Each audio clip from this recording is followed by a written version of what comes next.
Alright, guys. So I'm Brains, again, from the Trash Pandas Watch Anime podcast, part of the Anime Radicals Network, and today I'm doing yet another Gunpla video, but this Gunpla video is just going to be a little bit different.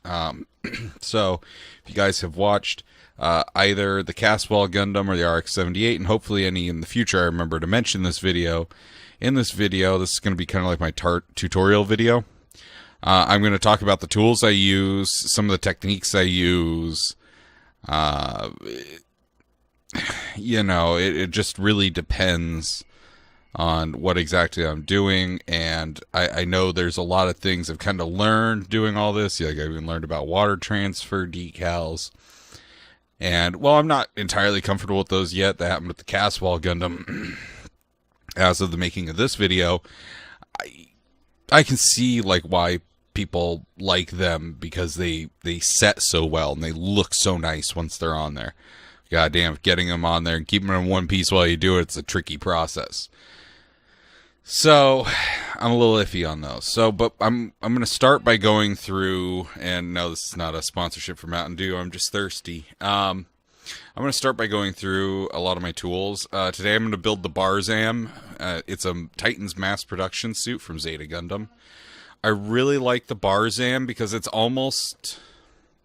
The kit reminds me of Aura Battler Dunbine mechs, and I've always liked the design of them. And a few of them had this very kind of appearance, right, where they would have like a horn, they would have this large body with a carapace, these unique hands. They'd have weapons built into the hands, so like it's beam rifle here.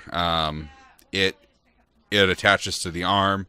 The beam sabers can attach to the arm. I really liked like the idea that I felt like this suit was heavily inspired by Dunbine. I know it's not the only suit, but it was just kind of crazy to see this in the series, and the Barzam always kind of stuck out to me because of that, because I've always liked the look of the Dunbine, and a lot of the suits in Dunbine, which I can't even begin to name all of them to you because I'm better with Gundam than Dunbine, but I should get better at Dunbine, and someday I might be building a Dunbine cosplay, or not cosplay, a Dunbine model on here. The only cosplay I'm building is, Berserk. So, I like this kit. This is a high grade kit, so for those of you who are watching these videos like I probably would, just because you like listening to the podcast, I actually am going to explain the high grade, real grade, master grade thing, and I think I do that in my Mark II video, because that was kind of my test video. So I'm probably going to put that up about the same time. That's going to be a companion for Zeta when we do it, but like I really, really like the way the Mark II looks, and so I really wanted to build that kit, and I didn't have my Gundam kits, and I wanted to do a test of the video, and so that's how you ended up getting that. So the Barzam, though, the Barzam's an interesting suit, and I just, like I said, I love it, and I guess I'm repeating stuff, and I'll stop doing that. Okay, so I'm going to kind of go through some of the tools I use. Some of them are a little unconventional, some of them not, but, or maybe not necessarily unconventional, but maybe not are the requests or, suggested things, or just odd little things I picked up. So, in my toolkit, I have these crook nose tweezers. I really recommend these, or those really nice straight tweezers that they give you from the hobby shop. But I really like these just because it's easier to pick those water slide decals out. It can kind of be a little tricky getting a decal on this, and so the straight tweezers might be a little bit better. I haven't tried them out, but I do like having these. It inevitably ends up being versatile, so I can kind of close up the hook and kind of start pushing pegs out of pieces if I want to undo something I did. Most important, though, in my set of tools are these. These are my Zuron sprue cutters, side cutters, sprue cutters, depending on how you see them. But they're usually called sprue cutters, and what they have is they have like a beveled edge here, And Xuron, Xuron. These have been, I've gone through about 3 pairs of these, and this has been my 3rd pair so far. And I really like the Zurons. I'd love to try the God Hand Nippers, but, you know, fuck me if I'm ever going to have, like, you know, whatever crazy amount of money they want me to spend on them. But I might, it's just like a hard call. It's like I could buy those, or I could buy a kit. And really, I don't use it all the time, but I use it pretty often. So this is my X-Acto knife. I use it for like a lot of things, trimming up some pieces, stuff like that. Sometimes there's a little bit of plastic leavings. I use a number 11, I believe it's called, a number 11 blade. And I like this. I think I'm going to start trying some hooked blades, though, to see if those kind of do better. And I'll go into my technique of cutting the sprues, but I like the 2-step method. So it's where you cut kind of close to the nub, but you still, you leave nub intentionally. You don't press the side cutters to the side of the piece. Certain pieces I know I can get like that, but all in all, at the end of the day, I really, really like just doing the 2-step method. It's a lot cleaner. Helps you avoid those stress marks. So then I use my X-Acto knife to cut it, and I'll show you guys that 2-step method as I start building the Barzam. It's really, really interesting, you know, how the stress marks work, and I'll talk about like my process for getting rid of stress marks, even if you cut close to the side, even if you know, kind of screw up your knife cut and create a stress mark. I'll show you what what I do to correct that. I'll show you that in real time, and I'll show you the tools I use. I also use this Tamiya extra thin cement. I really like it because it dries real fast, and it's just nice to, like, you don't really need the cement, but it's nice for fixing repair or fixing things you break, right? But what it's really, really nice for is sometimes there's just some small pieces that have like a tendency to come off, or like maybe your you know, little booster jets on the back of your backpack don't sit too well, and sometimes they'll just pop off with the randomest thing. What I like to use is just like a little bit of the cement on trouble things like that, and I've even done it on some backpack boosters. And, you know, you have to kind of wiggle them to get them to do stuff again, like to move later if you want to change the position of them. But you can most certainly do it if you only do like one small coat of this cement, and then it kind of creates just like a little thing in there that holds it a little better, because sometimes it seems like the ball joints don't match up super well. Next is, of course, this stuff. I should talk about this. I'm using Microset. I really want Mr. Mark Setter. None of the local shops I had really had it in stock, so I just kind of picked up this Microset on a whim one day. I don't know if I paid too much for it or whatever, but I was just like, oh, well, I'm going to need some eventually. And I use this Tester's paintbrush, just like a little tiny paintbrush. What I use is I just dip it in there. I get a little bit of that setting solution out, and that's particularly useful for like, you know, the water decals. It'll soften them up to put them around a corner, or not. No, this isn't a softener. I'm so sorry. It's not a softener. The Mark Setter, because I do have softener. Well, I did want to get softener, but I ended up finding out I didn't need it. So, what the setter is good for, so sorry guys, is you take a little bit of that setter out and put it on a decal, and it helps set it in place. Sometimes I'll pull a lot from those, you know, pull those decals off, trying to get them in the right place, trying to do something specific with them, and it doesn't always work out. Sometimes I remove a bit of the adhesive. Maybe I'm just like a little iffy on like a warning sticker staying in place because I've been trying to get it in the right spot. Just take a little bit of the setter and put it over it. I don't know if it helps with the regular decals, but I know for sure it helps with the water transfer decals. Now, what do I do if I get a stress point? Well, so I buy these pretty cheap sanding files. You know, $5 for a pack, lasts you a little while.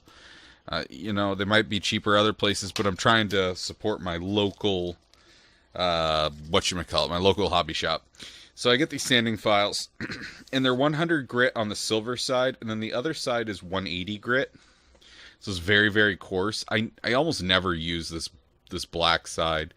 I think it had to be a pretty extensive damage to the piece for me to need to file it down like that. So I typically use just the silver side, the 100 grit, real light. Just put a few, like just even, just just might as well do like the whole spot, not just that piece, right? And just get like a nice even thing across it. And so that kind of will sand out that stress point. And then what I use, you can get these at beauty salons, or not beauty salons, but like manicure salons, pedicure salons. You might be able to get them at some beauty salons, but beauty supply shops in general sell these. They're reasonably priced. They're only a couple bucks. And I bought a few of these, and god damn it if it doesn't help. So I use this grit side to kind of sand down a stress point, and I'll show you how I do that later. And then I use this blue side to wipe the piece off to get the dust off from the sanding, right?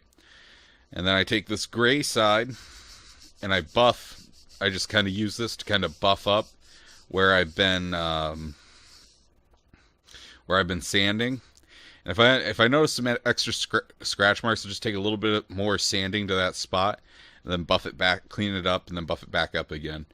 This was kind of beat up a little bit because of the last. I had a humdinger of a last one. I've been using this one for a minute. So then I go to the white side, and the white side is the polishing side. So once you get done buffing it, you run this polisher, and you'll get the squeak, squeak, squeak, squeak, squeak against that plastic, and it'll be polished. And sometimes you can end up making it look a little more glossier. If that happens, just take the buffing side and just kind of buff on it a little bit, and then just kind of match up to your glossiness. Or you can use it to make a bunch of pieces glossy. I've heard of people doing that as well, just to kind of polish it, make the suit kind of shine. You're giving that little wax job. The next thing I use, they're Gundam markers. They're worth it. There's a store near me that sells them individually. So I go up and I buy all these individual ones.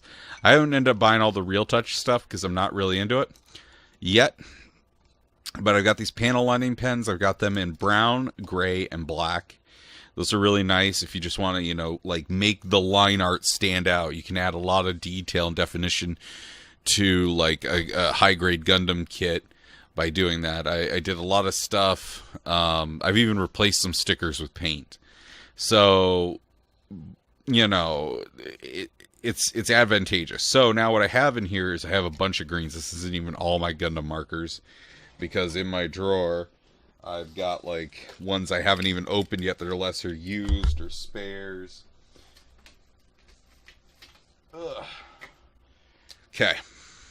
So this is the erasing pen. This is a really useful pen. If you get any of the pens, get this pen. And if you're panel lining, get the Real Touch version of it.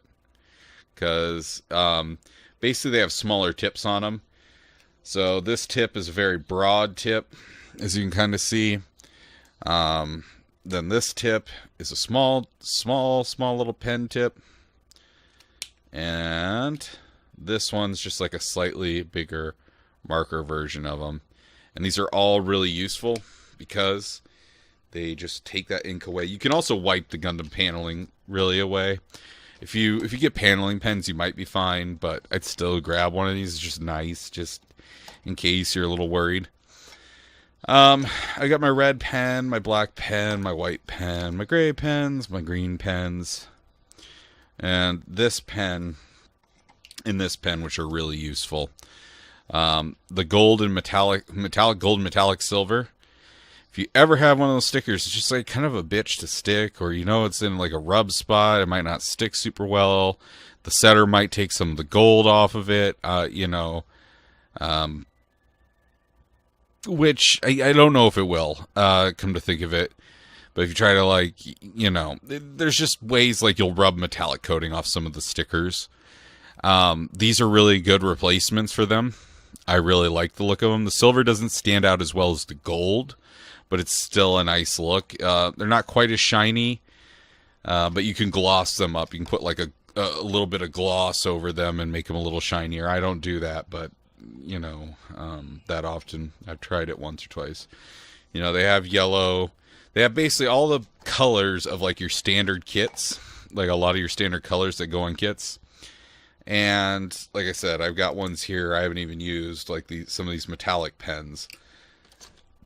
It's just really useful. I guess Char pink one. I haven't had to use it yet though, so we'll see. But that's kind of the tools I use. I've got some other stuff that I don't use that often. A magnifying glass with a holder on it, which I think will be useful for when I get to something like perfect grades or start stickering up a lot more master grades, kind of pre-stickering pieces. But this is kind of what I'm working with, so we will get started on this Barzam actually a little bit. Let me just show you how I do it. So let's start building a kit. This will be interesting because I don't think I've done one of these live where I'm doing commentary. And then I'm probably going to time lapse a lot of the rest of the video. I might give some tips as I go. I don't know. I've never done this tutorial video, but I just felt a need to have to explain what I'm using just so you knew. I figured this would be a good way. I actually really like Zeta Gundam. The dubs, pretty decent. Those early Gundams didn't always get the best treatment with that, but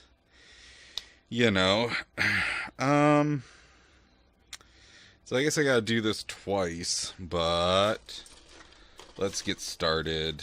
So many pieces. Okay, so I'm gonna do what I normally do, which is lay this down, set the tray in, kind of look around, see what I got. I got some A's. I have to do some A's. So A and E, that's D, that's E. So they're all these kits, and so you guys kind of use this as a tutorial to start building kits. It's really easy. No glues required. They snap together. I think they look real nice on your wall. And if you're willing to put in a little effort, they'll look really, you can make a high grade kit look pretty nice. And they're, they're $16. It's not bad. So that's kind of like the sprue. I guess I could kind of use this as like a how-to for new gunplas, new gunpla people. So it has regular numbers, has English letter E's, so don't worry about it. Like for the most of this, you're just looking at a picture and matching like corresponding letters and numbers. So if you know your alphabet and your numbers, you'll be fine. It's a little bit of a struggle for me, I had to really work at it, guys. Let me tell you, I'm not great with numbers or names or letters or the English language. I'm just awful. I don't know what to tell you guys. So make sure that you're cutting. These are kind of small pieces, so I'm not sure I'm going to be able to show you the method, the 2 nib removal method, because these tend to cut off. For some reason, like these ball joints, whatever they make them out of, tend to cut off pretty clean. And I'll kind of show you the 2-step method on the on something that I can get you a bigger nip at, you know what I mean? So yeah. I actually find doing this like really enjoyable. I'll sit on Discord. Sorry about that. Got a little asthma problems right now. I'll kind of sit on Discord and build these because it's so fun to just build them. So, these pieces go together pretty easily. It shows you a diagram. You just push them together and there you go. So these are going to be a ball joint. And then I got to go to E24. And like these just kind of have to cut kind of close on, unfortunately.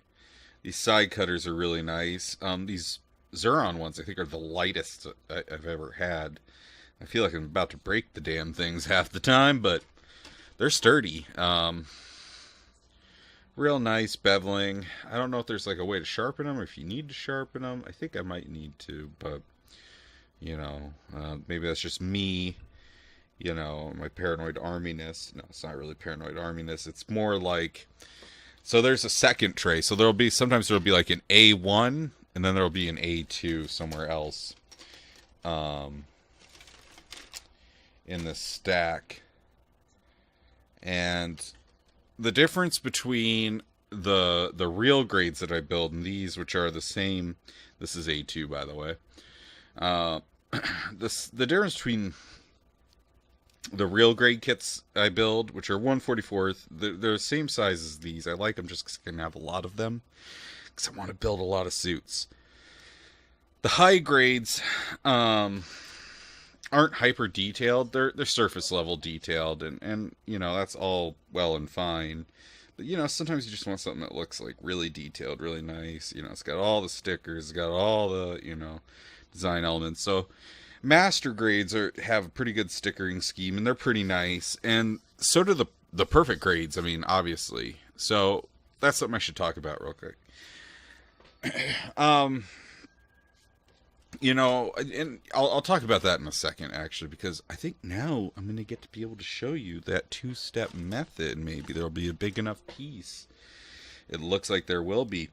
So this isn't an armor piece, so I'm probably not going to sand it or anything.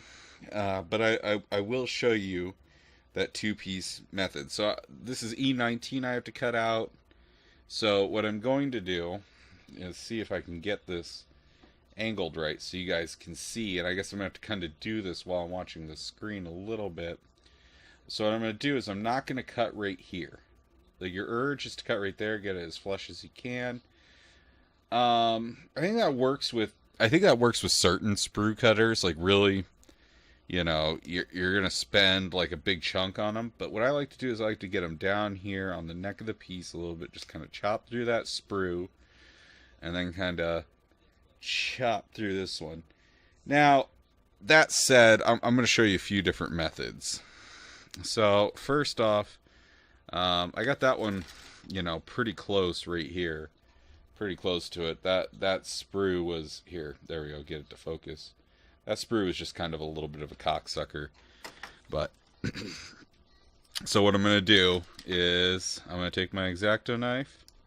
Just going to trim off that top a little bit. Make it flush. Okay, so here in this, ooh, if I can get the camera to focus and the light to cooperate with me.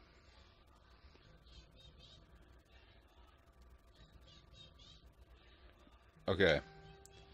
You see right there at the top? You see those little nubs? What I did is when I cut it up a little high on the sprue to leave those nubs intentionally, so they're not, so I don't side cut them down. So then what I do is I take my knife, I just trim off that nub. Usually they'll come off pretty well. And so sometimes they'll leave a little bit of a stress mark, and that happens. But, as you can see, it's a pretty clean cut. Luckily, a lot of times they tend to position their kits fairly well, so you just won't see the stress marks or the seams of the parts coming together. But unfortunately, it's not always the case. Okay, so what we are doing here, guys, we are setting these guys in here. They just snap into place. Sure, they're going to be a joint for an arm. That's what I bet. I think it tells me, yep, I'm building the body, so it's going to be a joint for an arm. So, so what I was saying about the whole, we'll get more into the techniques here in a minute when I actually get to an armor piece, which will be fairly quickly. It's why I decided to do this with a high grade. I can make all the mistakes. I kind of show you guys what happens. I'm not going to make this mistake just because it's a bitch. But if you ever nip off one of these little pegs, You can either glue it back into place with this extra thin cement, and maybe I'll show you that. I don't know if I really want to damage the kit to show you, but I mean, you know how to glue pieces back together. This extra thin cement dries pretty quick. Just put a couple layers around where it's cut. After you put it on there, make sure it dries, get a nice hold, and you usually put it in there. Sometimes, depending on the peg, I'll just put a little cement in the joint too, just to make sure that it kind of holds, it thickens up a little bit. But it just depends on the joint, and you'll just have to use your discretion when you get there, and how the joint moves. So this bad boy just kind of slides right into here, but yeah. So back to the high grade kits. So there's like a no grade or 144th or something. I'm not very familiar with it. I know BCom built one. And he built one just because he got it for free. It's it's one of those samplers they'll give out at big, Bandai sponsored panels, try to get you into the gunpla habit. So you give them all your money. Perfect grades are really expensive. The cost of the kit is roughly equivalent to its size and how complex it is. So, and I'll get into some of that. This kit cost me about, I think it was $17 to get this Barzam, and it's a high grade kit. High grade kit's going to run you around 20 max. Sometimes you'll find some that are a little more expensive because they're more rare or they're a little bigger. But like your standard suit, just going to run you just like somewhere in that, $13 to $22 frame, I haven't usually paid more than that online or even with the local hobby shop that I order most of my kits through. They get the kits and I'm like, yeah, baby. High grade, I think, is kind of like the beginning grade, because if you've put together a model or are, relatively feel like you're relatively competent to kind of just snap together a model that just snaps together, these kits aren't hard at all. I got them down to building them in like 3 or 4 hours tops, just kind of having fun along the way. So I'm going to do this 2-step method here. With all these cuts. Alright, so now this is a color piece, this is a collar. So you can see, as I make the autofocus work, you can see these kind of nubs that I've left, these big old nubs. And that's because, and I'll show you, it's because sometimes if you cut too close to the side cutters, you'll get a white stress mark. Damn it, camera. Work with me. So, you see those nub marks. I'm going to show you how I remove those nub marks, and then I'm going to show you the result. And maybe we'll get a stress point, and I'll be able to, show you how to fix a stress point. So you see this? Alright. Gone. Clean it up a little bit. I'll look at it. It's got a little bit of a nub mark left, so I'm just going to try to trim it up myself. Run my thumbnail over it a couple times, see if that removes stress mark. Stress mark's gone. So you can sometimes do that. Don't always go straight to sanding. Rub your thumbnail, your finger over it a little bit. See if it's just like a bit of plastic hanging on from your shaving. I'm having to do this a lot because sometimes you just do, to avoid a stress mark, you have to cut down that nub gradually. But also, I'm holding it pretty far away from me, so I'm not able to be as exact. Which is why I keep pulling it into me to kind of finish off that piece. So this is pretty surefire method to avoid having stress marks. Little white stress marks. And there I hit the tripod. So it's a little too close. So I'm kind of cleaning this guy up. I'm probably not going to have to do anything to it. These high grades also, I don't know what it is about them, but they I tend to not have many problems with them after doing so many of them. I've done, I think, just as many real grades now, and I still have problems with the real grades. So, you know, the instruction book for this is like much smaller than like a, you know, a real grade. Okay, so like next in line in difficulty is master grade, realistically. After the high grades, and the master grades are 1/100th scale. They're a bigger kit, and I like how those kits work, but you know, they're a little big for me. They take up a bit more shelf space, but I've got a couple of master grades. One master grade I have, and you guys can't see it right now, is the Dendrobium Stamen Orcus. Really excited to build that kit, but I have other kits that require my attention first, like this Barzam, but that might be my next kit, or the Zazabi. So yeah, the master grades are a nice size. They're fairly detailed. I haven't stickered up my Wing Zero. It's the only one I've built so far. Unfortunately, I have not completely stickered it up because it is a nice kit, and I think it'll look even nicer. Well, there's problems with that kit. I don't like certain aspects of that kit, but I think it'll look even nicer after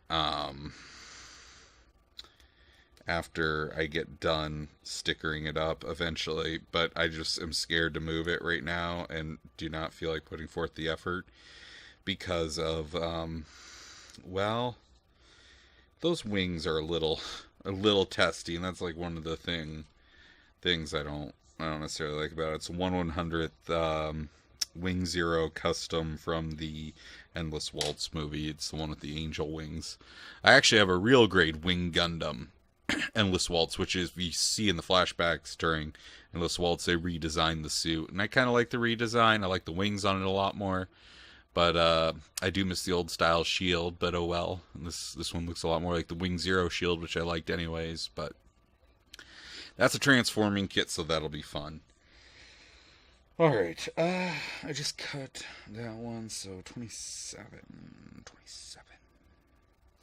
So yeah, like I said, it's you know, these kits, they're not hard. They're real easy. And actually on like a lot of these peg kits, I'll nip real close just to get them nipped through. I've been trying to make sure I keep doing the two-stage method so you guys can see it. But, you know, we're going to time-lapse this soon. I'm just going to get to a spot where, you know, I kind of can.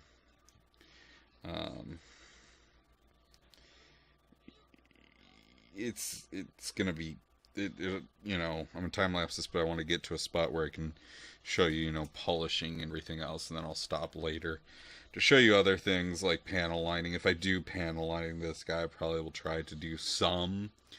I just don't know what color I need to panel line in. MAHQ.net has some good line art. So does the Gundam Wiki, so you can kind of use the line art to figure out where everything goes. So this is going to be a joint, and this is something you're going to see in like a lot of the high grade kits. You'll even see it in the master grades. You don't really see it in the real grades, and I'll tell you why. The real grades don't have a whole lot of these. It depends on the real grade, but they don't have a whole lot of these parts. But they'll have the special tray with like a lot of the master grades and high grades. The master grades, I like the master grades, but they, you know, like I said, they're big.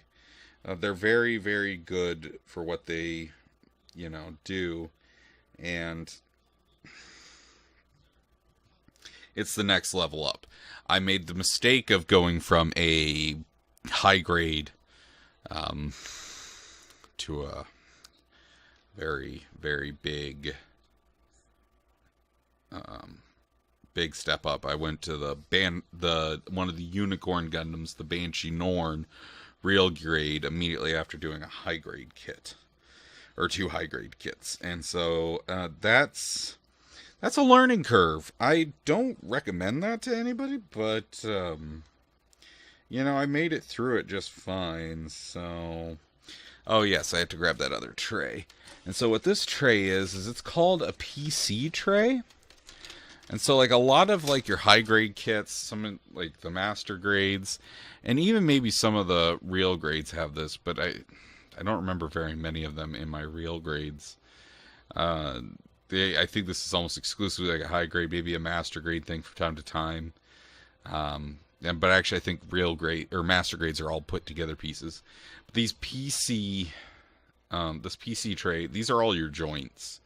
So it's going to be like, hey, go to PC8 to get this ball joint to put on this thing. Is that what it told me? Oh, sorry, not PC8, PC4. And so I get this little ball joint. I grab it, and I stick it on there. A lot of the joints in the real grade are constructed, through individual pieces that are all supposed to stick together the right way so they can mechanically turn and everything.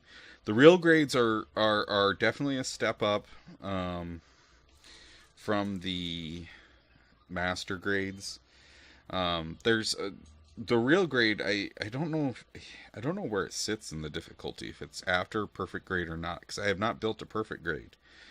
But it has a lot of the realism and detail, and particularly in the decals, that the perfect grades have. It's just a highly detailed kit. And you don't have to sticker these kits, by the way, guys. I think they look just fine without stickers, but, the extra punch of realism, I really like it. So, I don't know much about perfect grades. A perfect grade's going to run you about $150 to $300-$400. I think it's about like $200 on average for a perfect grade kit, and those are a 1/60th scale, so they'll probably sit up, close to 2 feet off the ground. I'm not exactly sure, but I know they're big kits. I've seen people with them. They're kind of crazy, how they're constructed, and they're hyper real, and I like that, but there's only so much that I can do, and I do not, unfortunately, I'm not in the place where I can do perfect grades. So, one of the things I think I'm going to eventually do, though, is save up for one and give it a shot. Just don't know which one I'd want to give a shot. Has to be a suit I really like to be able to do that. So I actually, I put that sucker in the wrong spot, because it's supposed to go like this. And sometimes it's like a little bit of a learning curve. You have to like, oh yeah, that's how I'm supposed to do it. And yeah. The real grades are hyper detailed, and I really like them. At 1/44th scale, I get them, and they're detailed, and I put them together, and I set them on my shelf, and they look pretty.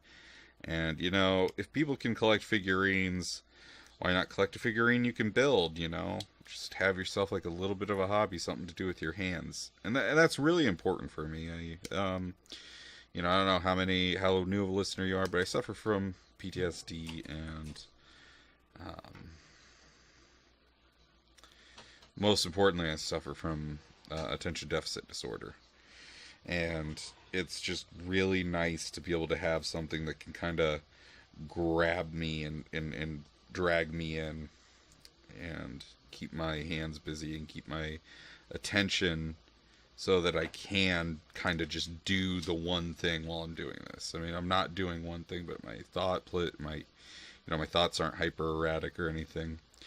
So that's why I sit in Discord a lot and do these, because it's just a nice thing I can do with my hands, and it's fun. So that's kind of a interesting piece right there. I like the look of it.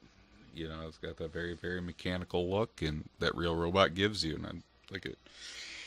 So, with the real grades, though, and some master grades, I think you build a frame for the master grades sometimes, too, but they're a little bit more high-grade-y.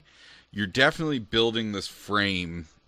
You don't actually really build a frame. It's a lot between like a hybrid between a real grade and a master grade. Ironically, real grades are newer. or not a real grade and a master grade. A master grade and like a high grade and a perfect grade. It's kind of like a different thing. So, or a master. No, it was a high grade and a real grade. That's what I did mean. I like those. I like those kits quite a bit. But I think we're finally getting to the point where I can show you a screw up. So I'm going to intentionally make a screw up. I'm going to try really hard to intentionally make a screw up. Let's see what happens. Oh, damn. These are black pieces. Oh. Darn it. What is this? I guess you're important later. Sometimes some pieces will break out of the sprues. Sometimes the plastic wasn't poured, well enough. So, C6 and C7.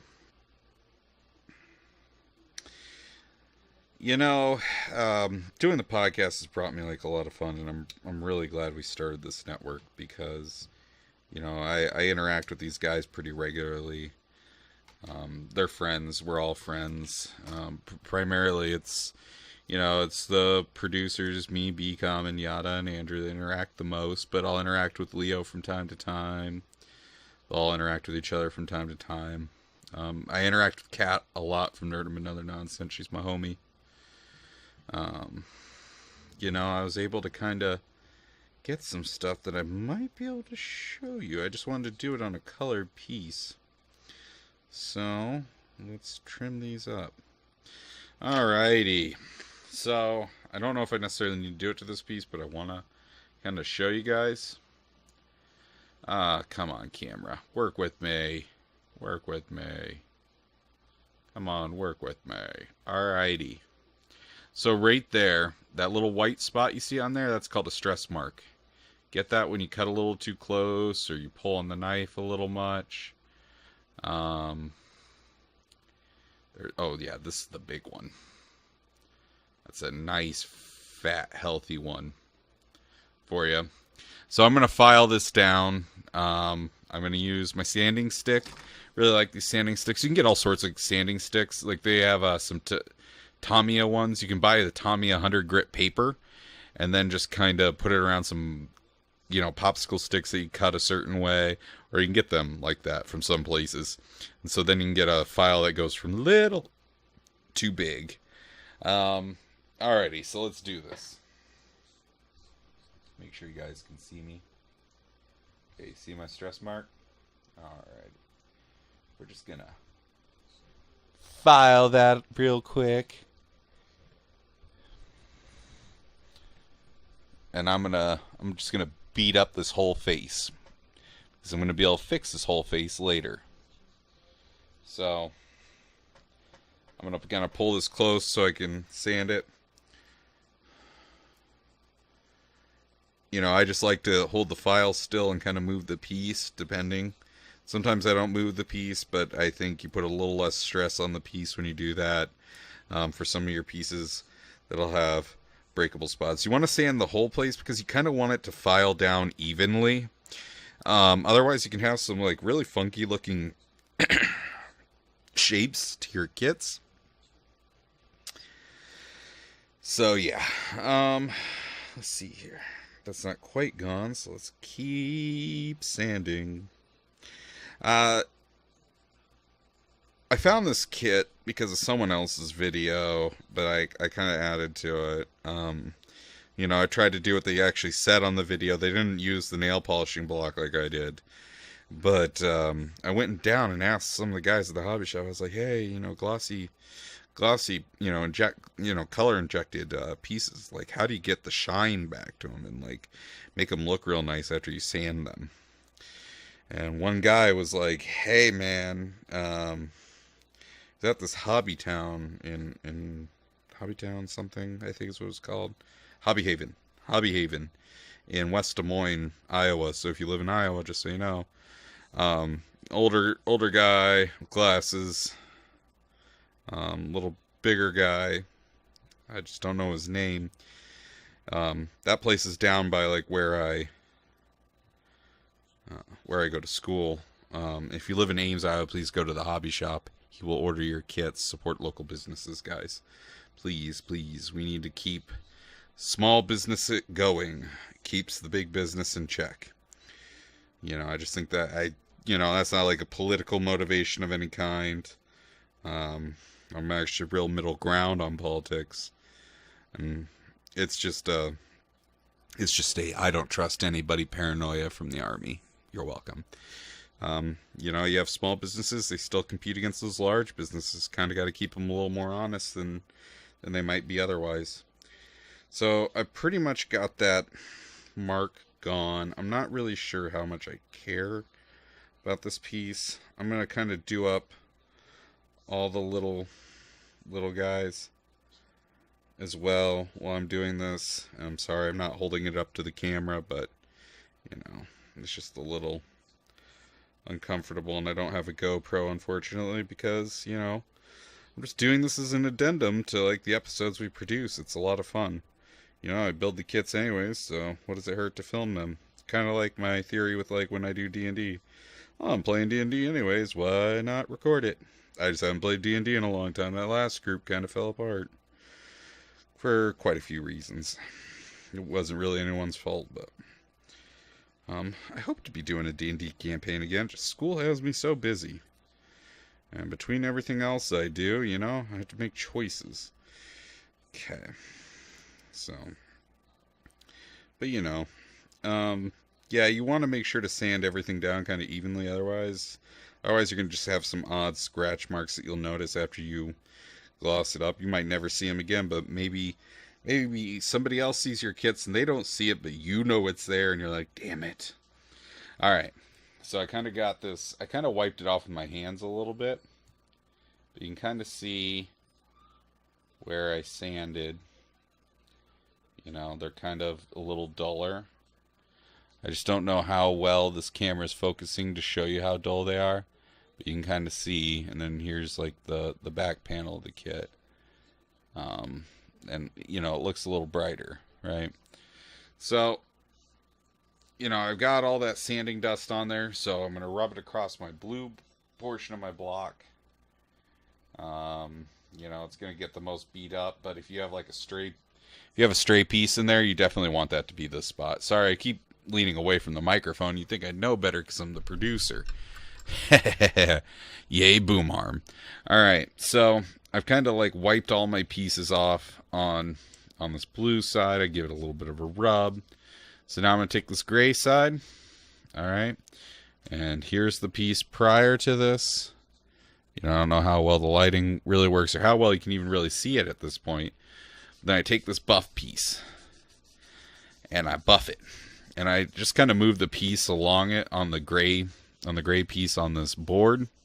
So it's real easy. Silver, gray, however you want to say it, gray, and then you move to your white. So I kind of buff this piece, buff the heck out of it. There will be a little dust from the buffer too, so you want to wipe that off before you go to the polishing side. But I kind of buff this. What I'm doing is, it's basically like a much less coarse version of something that you can rub it on to kind of get it to, buff it back into place, right? So you're starting to buff some of that injected plastic goodness in there. So, I just changed my style a lot with sanding. I have really one particular style. So you guys probably see me do this, some of the time lapses if you've watched those first. But, you kind of see this. Woo, woo. I don't know what that's supposed to be. But I try to wipe them up. And then I get a nice good squeak out of the polishing side. And I just kind of do it to the whole piece. Sometimes you get a little glossier appearance than the rest of your kit. That happens, but you can just buff up the rest of the piece, or you can buff it up a little bit, make it a little lighter, but it shouldn't usually be so bad you notice. So now you look. Come on. Maybe I just need to make my hand the focus. Camera, I hold your life in my hands. Cell phone, I hold your life in my hands, I guess, because I'm using my cell phone through a Droid Cam software. I'm trying to get it to focus. There we go. Maybe if I just use the zoom in button. Haha. So you can kind of see this piece.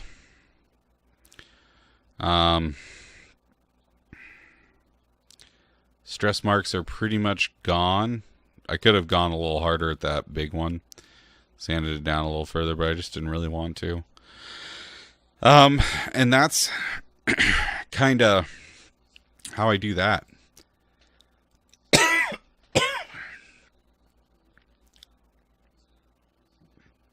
So that's kind of how I do that. Pretty easy way to do it. You get the pieces looking nice, and you don't really need to. They'll still look nice like that. Another thing I use, if I have the right color marker pen, sometimes I'll just put a little marker over it to make it even less noticeable. And then you can kind of take your buffer or your polisher to that spot. If you notice a discoloration, kind of blend it in a little bit better. That's the thing I'll do from time to time, but it's not really worth showing you because, you know, I don't know if my camera has quite the definition to take it that far.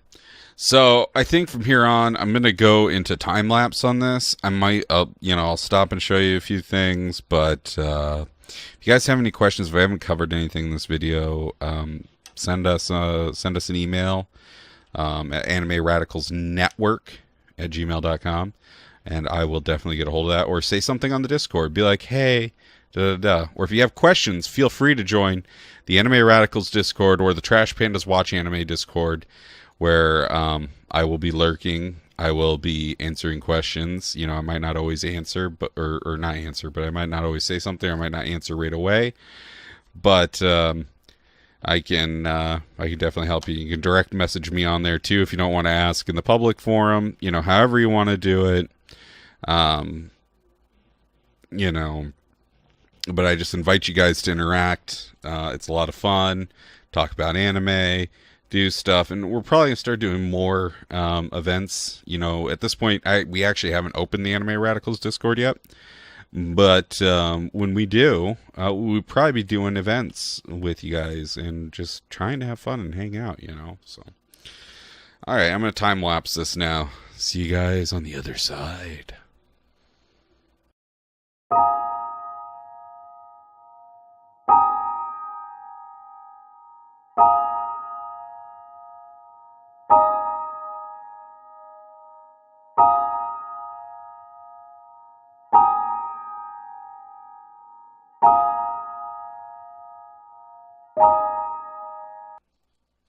All right, guys. So, figured I'd kind of take this opportunity to talk to you about stickers, about the way I do stickers, at least. Because I just, you know, it doesn't have many stickers, but this is going to be one of the few chances I get to tell you how I do stickers and talk about it. So, first off, I like to use an X-Acto knife. The point is really useful for this. But basically, and you guys aren't going to really be able to see it on this camera, unfortunately. I'll kind of just ride up right next to it. And put that point just ever so gently underneath that decal. I'll press my thumb to the edge of the decal. I'll stick it to the knife. Then I kind of use the knife to do that. I don't necessarily recommend it, but it's the way I found that works best for me. Some people recommend tweezers. And then I place it in that slot. And boom, it's done. Real easy. Sometimes I'll just use a paint marker too, because the paint markers look great. But here I take this chance to tell you about the sticker.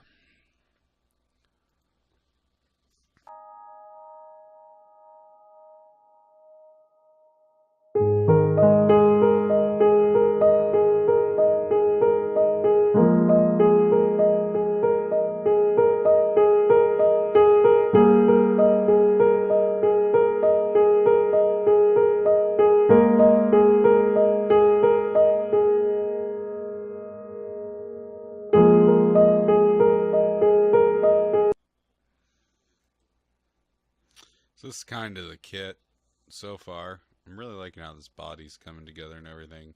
And like I said, it reminds me so much of the Dunbine. So, I'm really excited.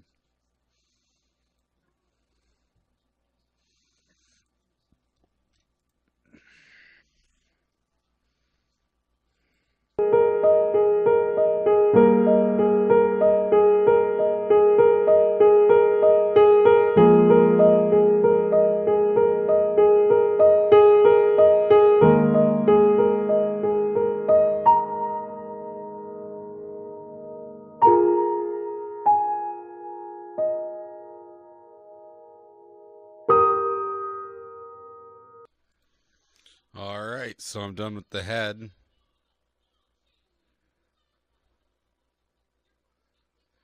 There we go. Ah, damn it. I like this head. Reminds me so much of the Dunbine in a way I just can't explain. I just really, really, really like that helmet, the way that helmet works. I just like that look. I wanted to show you guys.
Well, sliced myself a good one.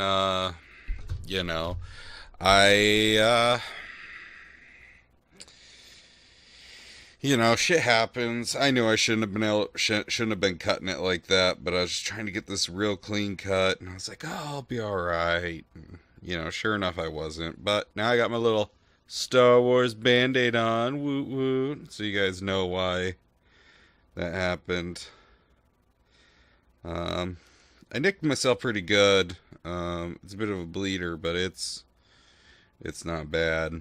It's not deep or anything, so be able to truck right along. But just want to tell you guys about that. You notice the Band-Aid, be like, what happened?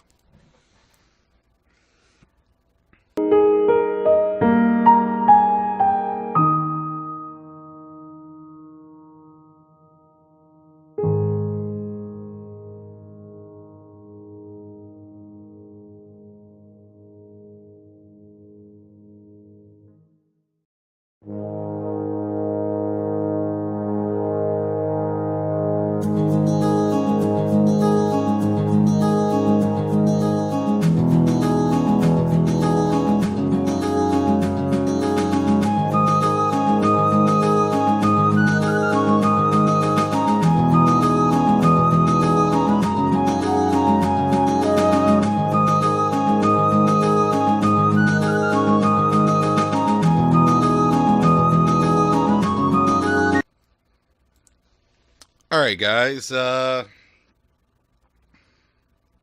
liking how it's coming so far. That's how it's coming. Them fucking arms. Those arms are so Dunbine-y to me. Like, just the overall profile of this suit. I wish I had built a Dunbine. At some point, I'll build a Dunbine. Maybe a couple of the other suits from that series. Because they do have high grade and master grade kits of those. They're a little harder to find. A little pricier than your Gundam kits because, you know... the series, unfortunately, is not... did not receive enough... just hasn't received as much love as Gundam has. So Gundam's a lot easier to find. There's a lot more of it at a higher production run. So I think that's why they can make them so cheap. But like they do make there's a master grade Dunbine that I think I'm gonna build. Like I said earlier in the video, I'm not a real big fan of the master grades just because they're bigger. And I like that they're bigger. It's just, I'm a man with limited storage space and a love of building these models, and those real grades really do it for me. I really like those real grades. Hell, I might end up building all the real grades just how much I love them. Or all the real grades I can get a hand on, right?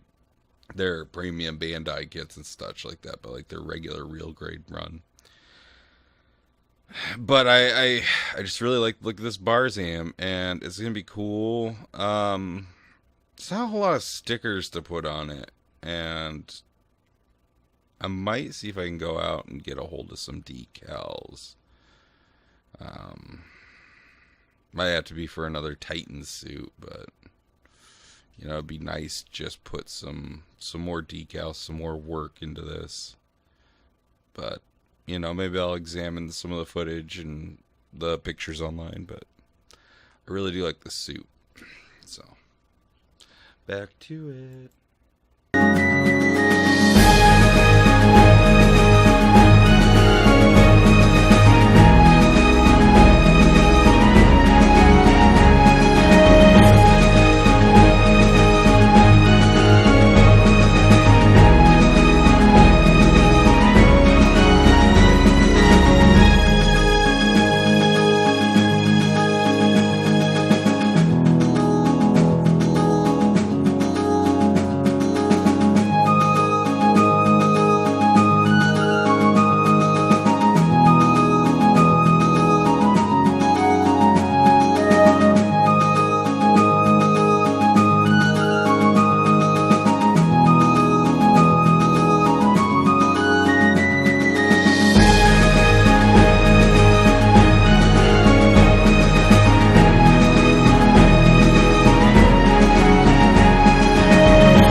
All right, hey guys.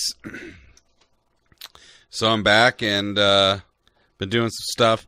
I didn't stop and show you, and I should have after the first time because I decided how I was going to do it. But I actually used a little bit of thin cement on these pieces, just because, they came in and out real easily, and that's not a knock on the thing. They're not going to randomly fall out on you, though. But I'm always so paranoid about that because I've lost some pieces before. I haven't talked about one of the things I've used before, which is called the green stuff, and I'm actually going to grab that. And I'm also going to build a base for this guy when we get done, so might as well grab one out of the drawer. Yeah. So I don't know where.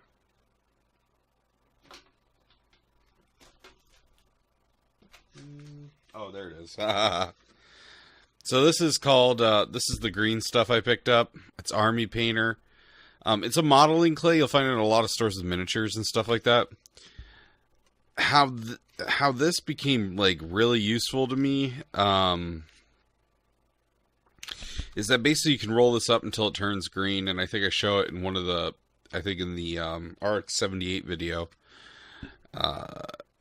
Then you can it makes like a mold and a clay that you can put in and it'll dry. You can use it to make pieces or to fix edges on pieces. And it's a really nice thing to have. It takes a little bit of effort and, trial and error to get her to work for what you want her to do, but it's really good if you lose, if you're getting to some of the real grades where you have some of those little miniature, it's just a plate that just sits in there because it's a different color.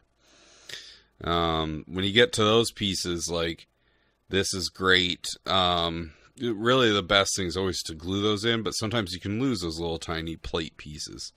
And you could kind of just put this stuff and level it off with your X-Acto knife into one of those small plate areas and then just color it to match. So really useful. But yeah, let's get back to this.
So here's my Barzam. It's looking all sweet in my opinion. I'll actually turn on the light for this, and then I'm gonna build the action base here. So, yeah, you can kind of see the Barzam. Turned on the light on the camera phone. And I'm really liking the way this guy looks. Really liking the way this guy looks. So, I'm going to build an action stand to put him on. So you guys can see it. Actually, I'm not going to build the action stand.